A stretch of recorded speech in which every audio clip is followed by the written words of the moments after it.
guys! Welcome to my channel, Stories of Mama Naini. For today's video, we are going to unbox a package from Canada. It's from my mom. I think I've uploaded a few videos na of unboxing, but this time, I'm gonna do it alone kasi ako lang mag-isa now. And this is the box. So, we have just one box for today. There's another box coming in few weeks. Pero usually tigda dalawa or tatlong boxes ina-open ko. Anyway, so we're gonna unbox now and I'm gonna show you kung ano yung mga na-receive namin from Mama. Thank you so much, Mama. We love you. Hi guys. So, this is the box. Na-open ko na. And ayan. So, in my previous videos, I've always said any box na nare-receive ko is always to be divided into two for me and my brother, sa ating kapatid. So, I'm gonna segregate right away para ma-pick up nila. And also yung sa amin, maligpit ko na kaagad. So, here you go. On top is a jacket.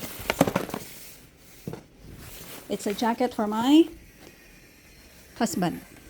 And here.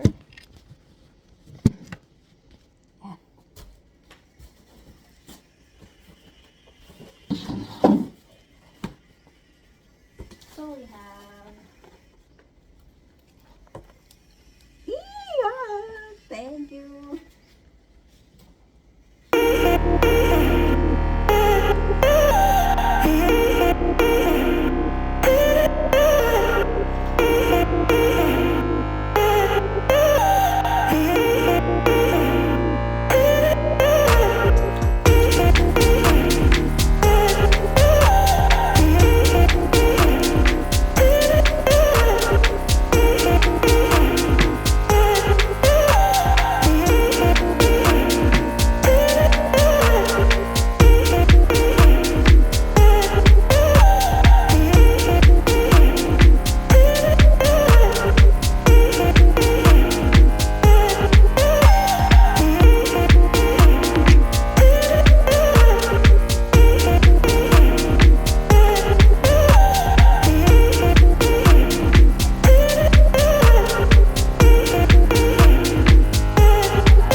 and more clothes.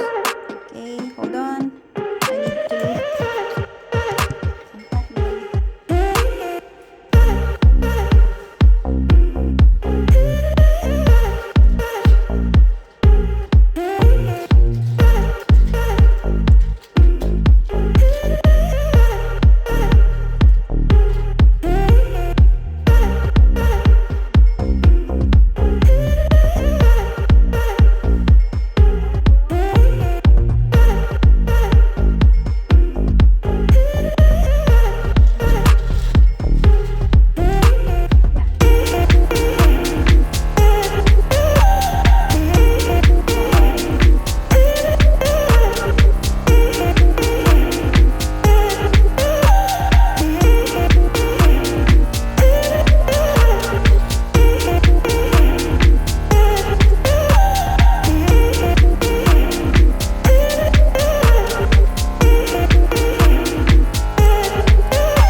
Kasi pag nagpapadala,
thank you guys for watching. Hindi masyadong matrabaho today. But, yun. I hope you would also share your links and videos, links of videos if ever yung nagre-receive din kayo ng mga packages, so I can also see para alam naman natin next time, pwede pala magpadala ng ganito. Anyway guys, thank you so much for watching. See you on my next vlog. Bye!